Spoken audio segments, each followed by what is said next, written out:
Selamat datang di kelas Kristalografi dan Mineralogi. Pada minggu ini, kita masih membahas mengenai kenampakan fisik dari suatu kristal. Namun, fokus minggu ini kita akan membahas mengenai sistem kristal. Sebagaimana diketahui bahwa sistem kristal itu yang kita kenal terdiri dari 7 sistem. 7 sistem kristal itu memiliki morfologi kristal yang sangat dipengaruhi oleh panjang sumbu dan juga sudut antar bidangnya, unsur simetri, dan juga proyeksi kristal. Dalam hal ini, proyeksi kristal yang digunakan adalah proyeksi stereografi. Dari ketiga hal ini, 7 sistem kristal dapat dibagi menjadi seperti ini. Ada triklin, monoklin, ortorombik, trigonal, heksagonal, tetragonal, dan juga isometrik. Pembagian 7 sistem kristal yang kita ketahui sebelumnya merupakan perbandingan panjang antara sumbu-sumbu kristal, letak atau posisi sumbu kristal, jumlah sumbu kristal, dan juga nilai sumbu C atau nilai dari sumbu vertikalnya. Apabila 7 sistem kristal itu kita kelompokkan dalam suatu tabel, maka bentuknya akan seperti ini. Kita memiliki 7 sistem kristal, di mana 7 sistem kristal itu memiliki karakteristik panjang unit sel yang berbeda-beda dan juga sudut antara unit selnya yang berbeda-beda. Katakanlah kita memiliki sistem kristal isometrik, maka kita akan memiliki suatu unit sel yang panjang sisinya akan sama semua dan juga sudut antara satu unit sel dengan satu unit sel yang lain akan saling tegak lurus. Lain halnya kalau kita mempunyai suatu sistem kristal yang triklinik. Ketika kita mempunyai sistem kristal triklinik, maka panjang sumbu antara setiap unit selnya akan berbeda dan tidak ada yang saling tegak lurus. Apabila unsur-unsur ini kita masukkan dalam suatu diagram Cartesius, diagramnya akan seperti ini. Berikut adalah penggambaran dari setiap sistem kristal ketika digambarkan dalam suatu bidang Cartesius. Nah, dari sini coba kalian amati dan coba kalian perhatikan. Pertanyaan saya adalah, mengapa pada diagram ini sistem kristal trigonal tidak digambarkan? Silahkan kalian cari tahu dan dijawab pertanyaannya.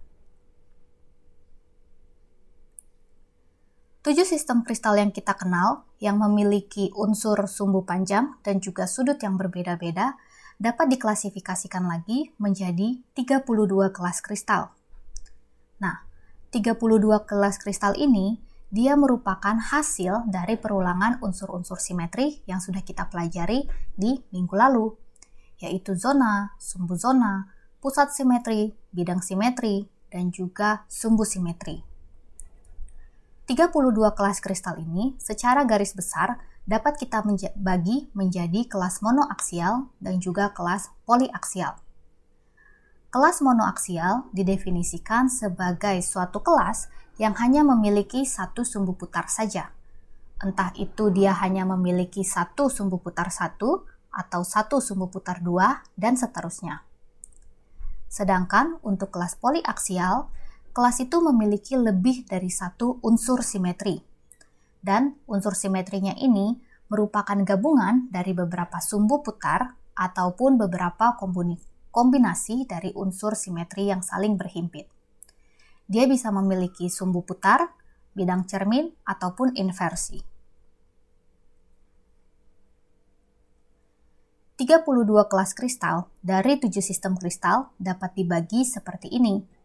Kita memiliki 3 sistem kristal di sini, triklin, monoklin, dan ortorombik, yang masing-masing sistem kristal ini memiliki jumlah kelas yang berbeda-beda, tergantung dari unsur simetrinya. Demikian juga dengan heksagonal dan trigonal, tetragonal, dan juga isometrik. Pertanyaan selanjutnya, bagaimana sih cara kita menentukan atau cara kita menggambarkan unsur simetri pada suatu proyeksi? Untuk menggambarkan atau menuliskan unsur simetri pada suatu kelas kristal, kita menggunakan notasi Schonflies dan juga simbol internasional. Notasi Schonflies dapat dibagi menjadi dua, yaitu rotasi murni dan juga rotasi tidak murni. Rotasi murni itu dia hanya memiliki sumbu putar saja, mau berapapun sumbu putarnya. Yang jelas sistem kristal itu atau kelas kristal hanya memiliki sumbu putar saja, tanpa ada unsur simetri lainnya. Sedangkan rotasi tidak murni, dia merupakan gabungan antara sumbu putar, bidang simetri, dan juga pusat simetri. Berikut adalah contoh dari rotasi murni. Ketika kita memiliki suatu sumbu putar saja untuk satu kelas kristal, maka dia disebut sebagai siklik dengan simbolnya seperti ini. Ketika dia hanya punya satu sumbu putar satu saja, maka notasi Schonflies-nya adalah C1. Apabila dia hanya memiliki satu sumbu putar 2, maka dia ditulisnya sebagai C2 untuk notasi Schonflies. Sedangkan untuk simbol internasionalnya, kita hanya menuliskan angkanya saja. Selanjutnya, ada rotasi murni yang dikenal dengan dihedra, dengan simbolnya sebagai berikut. Untuk dihedra, dia bisa memiliki 3 sumbu putar pada sumbu A, B, ataupun C dalam suatu sistem kristal, dan 2 di antaranya merupakan sumbu putar 2. Jadi penulisannya adalah seperti ini. Untuk notasi Schonflies-nya, ketika dia memiliki 2 sumbu putar 2 pada sumbu A, B, dan juga C-nya, maka dia akan ditulis sebagai D2.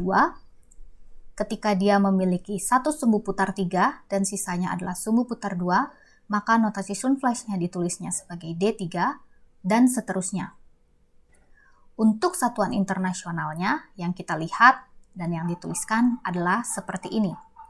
Setiap sumbu putar pada sumbu A, B, ataupun C, berapapun nilai sumbu putarnya, dia harus dituliskan secara berurutan.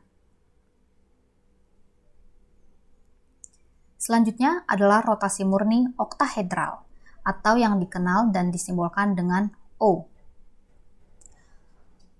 Untuk notasi Schonflies-nya hanya O saja.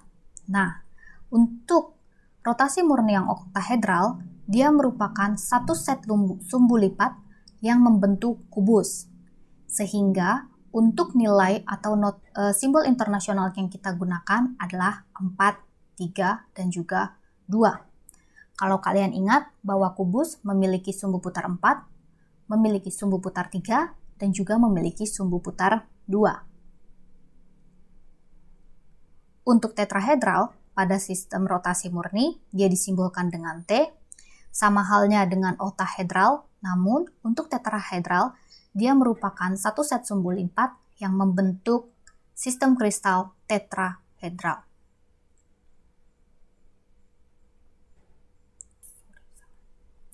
Selanjutnya adalah rotasi tidak murni, yang didefinisikan sebagai suatu unsur simetri yang saling berinteraksi satu dengan yang lainnya.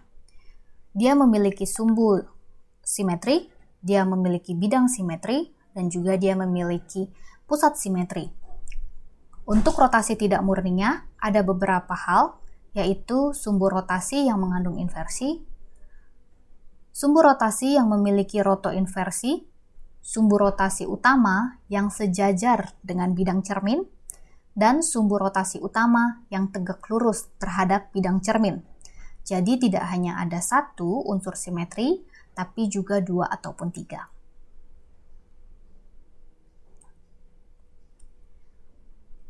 Untuk penggambarannya sendiri, pada suatu proyeksi sistem kristal, kita menggunakan simbol ini. Ketika kita hanya memiliki satu sumbu putar 1, maka simbolnya adalah bulatan saja. Kalau kita memiliki sumbu putar 2, bentuknya adalah oval seperti ini. Ketika kita memiliki sumbu putar 3, bentuknya adalah seperti ini, segitiga. Sumbu putar 4, bentuknya persegi 4, dan sumbu putar 6 bentuknya segi 6.